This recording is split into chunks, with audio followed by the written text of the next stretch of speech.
12.3 by 8.8 millimeters. That's all it took for the Pixel 10 Pro Fold to grab my attention and maybe even my wallet. And no, we're not talking about the phone size.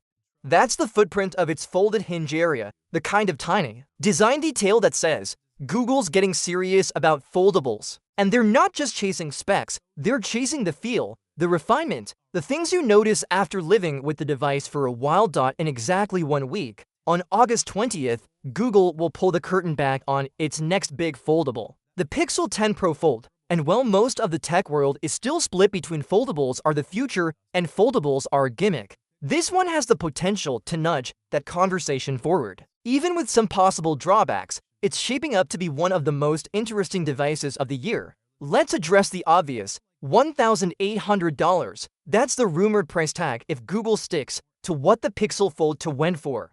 For a lot of people, that number is an immediate deal-breaker, especially when you can buy an amazing flagship for $900 to $1,300 that's lighter, thinner, and in some cases, faster.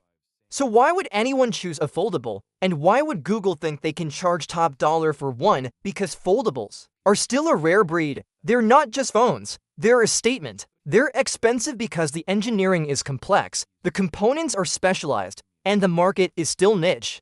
This isn't about playing the spec sheet game, it's about delivering a new kind of experience, and that's exactly what Google's aiming for here. Of course, that doesn't mean the Pixel 10 Pro Fold will be flawless.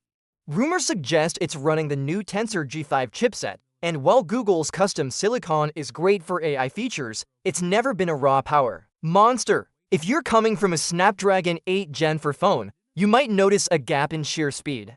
And then there's the camera situation. Whispers say Google may be reusing the same sensors as last year's model. That's not necessarily bad news, since Pixel's image processing is world-class, but it does mean hardware junkies might feel a little underwhelmed. But here's the thing, foldables aren't sold on raw specs alone. They're sold on the experience, and this is where that 12.3 millimeters by 8.8 millimeters figure comes in.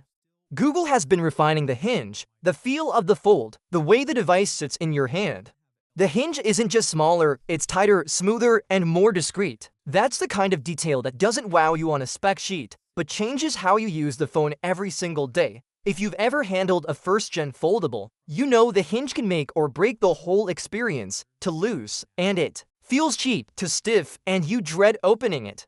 Too bulky, and it ruins the closed form factor.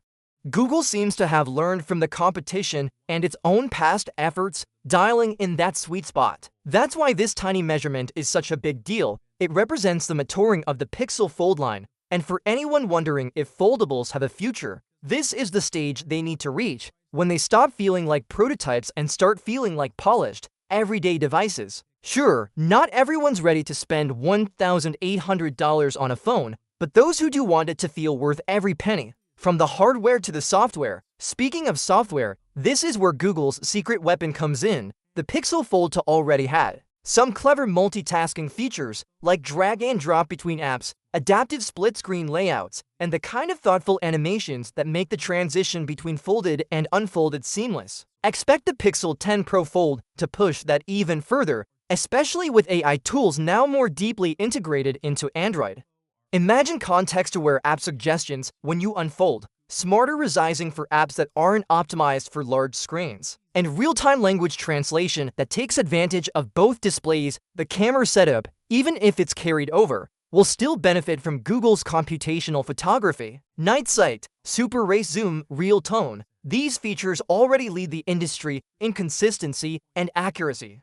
In fact, if the cameras do stay the same, that might just mean Google has confidence in the formula and is focusing on refining everything around it. The way I see it, the Pixel 10 Pro Fold represents the point where foldables move from look what this can do to look how well this does it. It's about trimming the fat, smoothing the edges, and making it something you want to open not just to show off, but because it's genuinely the best way to get things done. Will it convince the masses to go foldable? Probably not overnight. Foldables are still a luxury item, and the average beer will stick to what's familiar until prices come down. But for the tech crowd, early adopters, and anyone who values both form and function, this could be the foldable to beat in 20 to 5.